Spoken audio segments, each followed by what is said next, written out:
Social media की चमक दमक में हर चेहरा सच नहीं बोलता।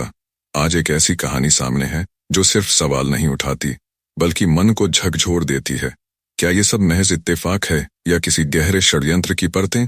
ज्योति मल्होत्रा, एक नाम जो कभी सोशल मीडिया की दुनिया में चमकता था, आज हर जुबान पर है, लेकिन वजहें अब दूसरी हैं।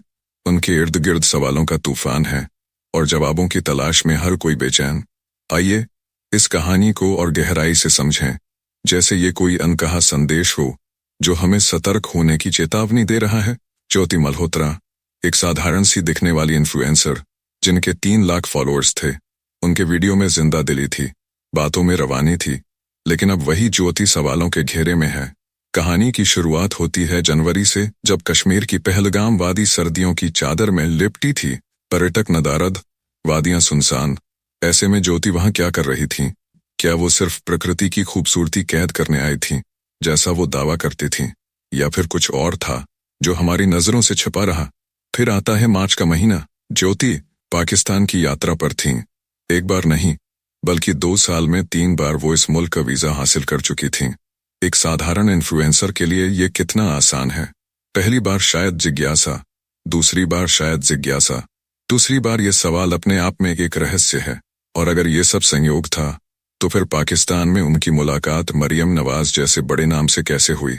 एक पाकिस्तानी अधिकारी, दानिश, उनका दोस्त कैसे बन गया? ये रिश्ते कैसे बने और क्यों? लेकिन कहानी यही नहीं रुकती। सबसे चौंकाने वाला खुलासा तब हुआ जब ज्योति के फोन में एक नंबर मिला, ISI के शाकिर का, जो जट रंधावा के नाम से सेव था। ये महज एक गलती थी या फिर एक सुनियोजित खेल का हिस्सा? क्या ज्योति जानबूझकर इस जाल में फंसी थी, या वो सिर्फ एक मोहरा थी जिसे इस्तेमाल किया गया? और फिर अप्रैल का वो काला दिन जब पहलगाम की वादियां खून से लाल हो गईं। क्या ज्योति की मौजूदगी, उनकी यात्राएं और उनके संपर्क उस खौफनाक घटना से जुड़े थे, या ये सब वाकई गलत समय पर गलत जगह होने की बात थी? सवाल सिर्फ ज्योति तक सीमित नहीं है। ये कहानी हमें एक बड़े सच की ओर इशारा करती है। सोशल मीडिया पर चमकने वाला हर चेहरा भरोसेमंद नहीं होता। एक इन्फ्लुएंसर जिसे लाखों लोग फॉलो करते हैं, क्या वो सिर्फ मनोरंजन का जरिया है, या उसके पीछे कोई और मकसद छिपा हो सकता है?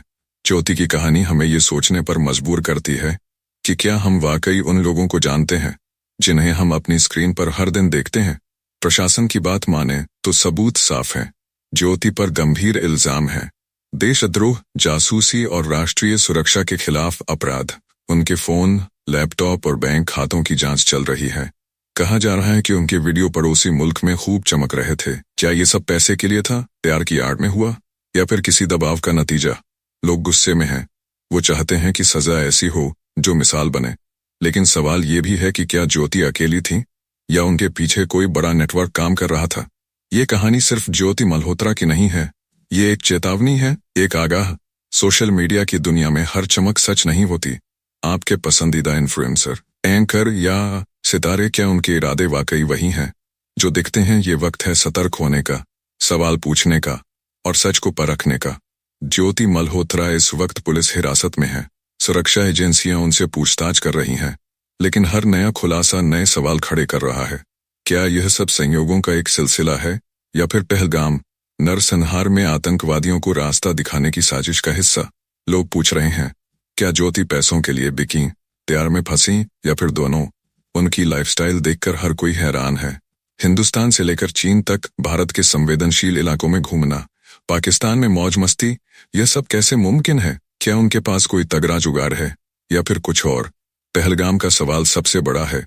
ज्योति ने सर्दियों में, जब वहां कोई पर्यटक नहीं जाता, पहलगाम को क्यों चुना? गर्मियों में मार्च से जुलाई तक पहलगाम पर्यटकों से गुलजार रहता है, लेकिन दिसंबर जनवरी में वहां क्या था? उनकी सोशल मीडिया प्रोफाइल पर पाकिस्तान से जुड़ा कंटेंट, उनके फोन में बदले हुए नामों से ISI अधिकारियों के नंबर। यह सब क्या कहता है? कुछ लोग दावा करते हैं कि उनकी पर्सनल ID सिर्फ 2 अकाउंट्स को फॉलो करती थी, उनकी अपनी ID और इनक्रेडिबल पहलगाम। सच क्या है? एक ऐसी कहानी जो हर किसी के दिलो दिमाग में सवालों का तूफान खड़ा कर रही है। क्या एक इन्फ्लुएंसर इतनी बड़ी साजिश का हिस्सा बन सकता है? क्या ज्योति मल्होत्रा ने सचमुच पहलगाम की हिंसा में कोई भूमिका निभाई?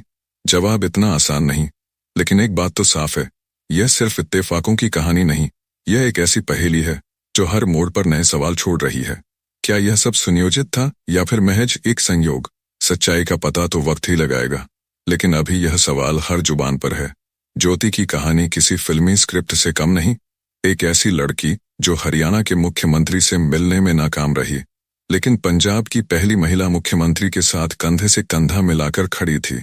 उसका पाकिस्तान में वीवीआईपी स्वागत हुआ।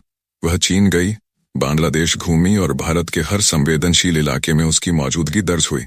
अगर घूमने का शौक था तो दुनिया में और भी जगहें थीं, लेकिन क्यों बार बार वही इलाके जो सवालों के घेरे में है?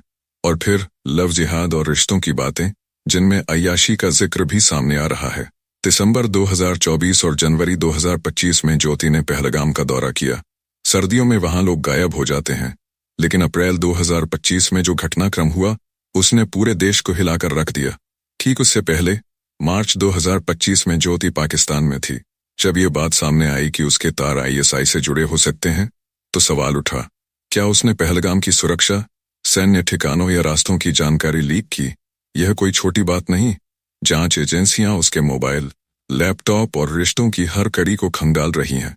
पाकिस्तान से उसका लगाव भी कम हैरान करने वाला नहीं। एक हिंदुस्तानी लड़की का पड़ोसी मुल्क से इतना गहरा नाता क्यों? क्या वह किसी जासूसी नेटवर्क का हिस्सा थी, या फिर किसी के प्यार में फंसकर बार बार वहां जा रही थी? एक साधारण इन्फ्लुएंसर को 3 बार वीजा कैसे मिला? खबर तो यह भी थी कि वह चौथी बार जाने की तैयारी में थी। मरियम नवाज से उसकी मुलाकात किसने करवाई, और इतना वक्त कैसे मिला कि वह आराम से वीडियो बना सके? ज्योति कोई सुपरस्टार इन्फ्लुएंसर नहीं थी जिसके लाखों करोड़ों फॉलोअर्स हों। 2.5-3 लाख फॉलोअर्स के साथ वह कैसे इतने बड़े लोगों के बीच पहुंच गई? 2023 में दिल्ली के पाकिस्तान हाई कमीशन में इफ्तार पार्टी के दौरान उसकी मुलाकात शाकिर और अली एहसान से हुई। दोस्ती थी या हनी ट्रैप? इसके बाद वह 3 बार पाकिस्तान गई। पहली बार 2023 में 10 दिन के वीजा पर, जहां कथित तौर पर आईएसआई से उसका संपर्क हुआ। दूसरी बार अप्रैल 2024 में और तीसरी बार मार्च 2025 में। चौथी बार जाने से पहले उसे पकड़ लिया गया। मरियम नवाज का इंटरव्यू उसने 2024 में किया, जो पाकिस्तान की पहली महिला मुख्यमंत्री और नवाज शरीफ की बेटी हैं। इतने बड़े लोगों के बीच एक साधारण इन्फ्लुएंसर का यूं घूमना सवालों को और गहरा करता है। हिसार पुलिस का दावा है कि ज्योति ने कश्मीर, पंजाब और राजस्थान की सैन्य जानकारियां लीक की। उसकी शातिराना हरकतें भी सामने आईं। आईएसआई के शाकिर का नंबर उसके फोन में जट रंधावा के नाम से सेव था। अगर कुछ गलत नहीं था तो नंबर छिपाने की क्या जरूरत थी? यह कहानी संयोग और साजिश के बीच झूल रही है।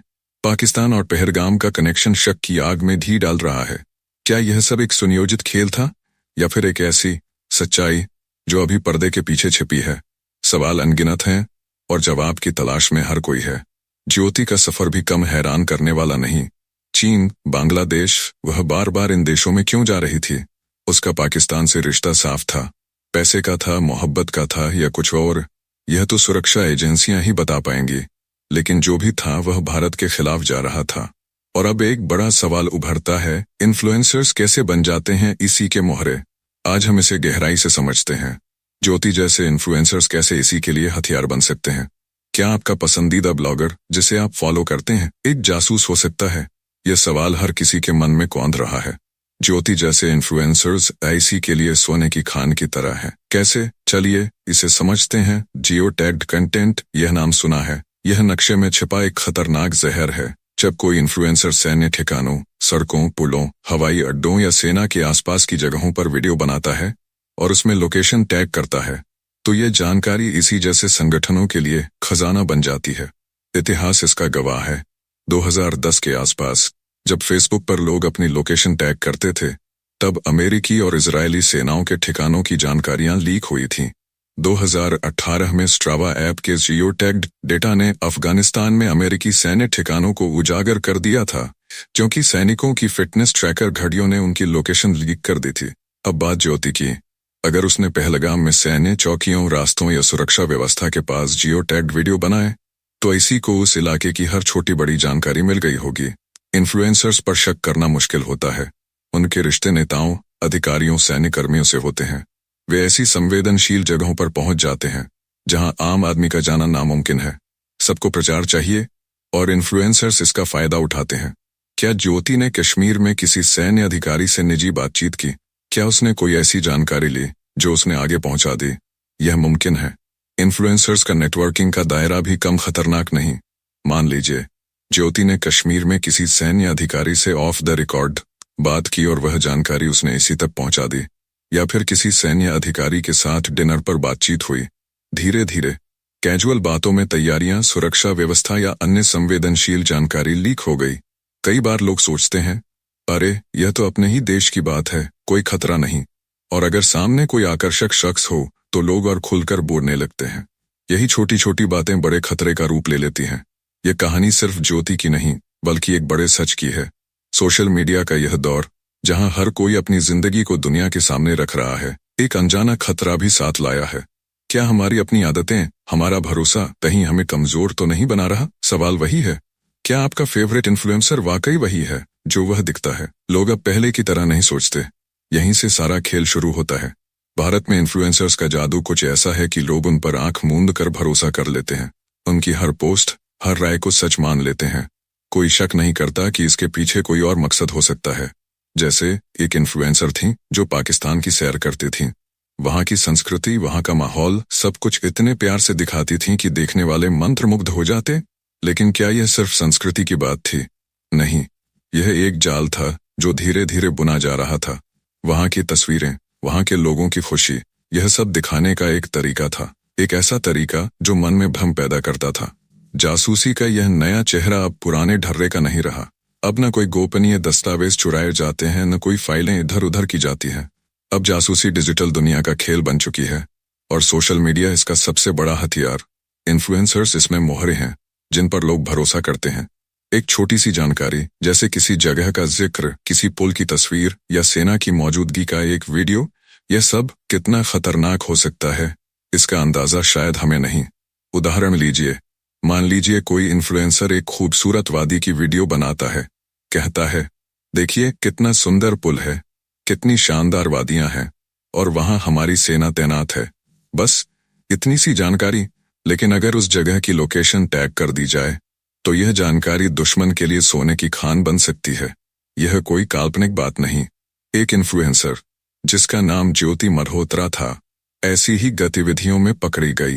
वह पाकिस्तान के लिए काम कर रही थी। लेकिन सवाल यह है, वह इस जाल में फंसी कैसे? इसके कई रास्ते हैं। पहला, हनी ट्रैप, प्यार, दोस्ती या मोहब्बत का जाल बिछाकर किसी को फंसाना। इस मामले में एक नाम सामने आया, दानिश। दूसरा, पैसा। भारत में कई इन्फ्लुएंसर्स के लाखों करोड़ों फॉलोअर्स हैं, लेकिन उनकी कमाई उतनी नहीं। ज्योति के भी लाखों फॉलोअर्स थे, लेकिन उनकी लाइफस्टाइल देखकर कोई भी हैरान हो जाए। बाली की सैर, 5 सितारा होटल, कश्मीर की वादियां, अरुणाचल की खूबसूरती, यह सब इतना महंगा कि उनकी नौकरी या सोशल मीडिया की कमाई से मेल नहीं खाता। उनके पिता ने बताया कि वह दिल्ली में 25 की नौकरी करती थी। फिर इतनी शानदार जिंदगी कैसे? साफ है, कहीं ना कहीं पैसा इस खेल का हिस्सा था। तीसरा तरीका है ब्लैकमेल। कोई कमजोरी पकड़ ली जाए तो इंसान को मजबूर करना आसान हो जाता है। ज्योति के मामले में भी यही हुआ होगा। प्यार, पैसा या दबाव, इनमें से कुछ ने उन्हें इस रास्ते पर धकेल दिया। लेकिन असली सवाल यह है, क्या सिर्फ ज्योति अकेली थी, या यह एक बड़े नेटवर्क का हिस्सा था? पहलगाम में जो कुछ हुआ, उसने सरकार को भी चौकन्ना कर दिया।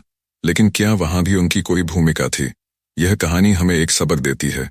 सोशल मीडिया की चमक में खोने से पहले हमें सोचना होगा, जिस पर हम भरोसा करते हैं, क्या वह सचमुच वैसा है जैसा दिखता है? यह समय है जागने का, सवाल उठाने का और सच को परखने का। एक ऐसी शख्सियत जिसे लोग दीदी कहकर पुकारते थे, आज सवालों के घेरे में है। ये वो चेहरा है जिसके वीडियो वायरल थे, जिनकी आवाज गूंजती थी, लेकिन अब उसी आवाज पर शक की उंगलियां उठ रही हैं। क्या ये सिर्फ एक भटकी हुई आत्मा थी या कुछ और? बात शुरू होती है उन इल्जामों से जो हवा में तैर रहे हैं। कहा जा रहा है कि इस शख्स ने न सिर्फ देश की गोपनीय जानकारियां लीक की, बल्कि विदेशी ताकतों के साथ साठगांठ भी की। सबूतों का जिक्र है, लैपटॉप, फोन और पैसे के लेन देन की जांच। प्रशासन का दावा है कि सब कुछ साफ है, जैसे खुला खेल। कानून की किताब खुल चुकी है और धाराएं गंभीर हैं। देशद्रोह, जासूसी, राष्ट्रीय सुरक्षा के खिलाफ अपराध। सजा कम से कम 3 साल या फिर उम्र कैद तक। लेकिन सवाल सिर्फ सजा का नहीं है। सवाल यह है कि क्या यह शख्स वाकई वो गद्दार है जैसा बताया जा रहा है, या फिर पैसों की चमक, प्यार की आड़ या किसी दबाव ने इसे इस रास्ते पर धकेल दिया। लोग गुस्से में हैं, वो चाहते हैं कि सजा ऐसी हो जो मिसाल बने। लेकिन क्या ये सिर्फ एक इंसान की गलती है या इसके पीछे कोई बड़ा खेल है? कहा जाता है कि इसके वीडियो पड़ोसी मुल्क में चमक रहे थे, वहां से इसे तारीफें मिल रही थीं। क्या ये सब जानबूझकर हुआ? क्या ये शख्स सिर्फ एक मोहरा था या फिर एक शातिर खिलाड़ी? और सबसे बड़ा सवाल, क्या इसका ताल्लुक उस दर्दनाक घटना से है जिसने देश को हिलाकर रख दिया? ये कहानी सिर्फ एक शख्स की नहीं है, ये एक चेतावनी है। सोशल मीडिया पर हर चमकता चेहरा सच नहीं बोलता। आपके पसंदीदा इन्फ्लुएंसर, एंकर या सितारे, क्या आप वाकई उनके इरादों को जानते हैं? शायद ये वक्त है कि हम थोड़ा और सतर्क हों। तो आप क्या सोचते हैं? क्या ये शख्स गद्दार है, लालची है या सिर्फ हालात का शिकार? क्या इसके पीछे कोई बड़ा षड्यंत्र है या ये महज एक गलत कदम था? अपनी राय जरूर साझा करें और हाँ, ऐसे मुद्दों पर और गहरी बातचीत के लिए हमारे साथ जुड़ें। आपकी आवाज हमारी ताकत है।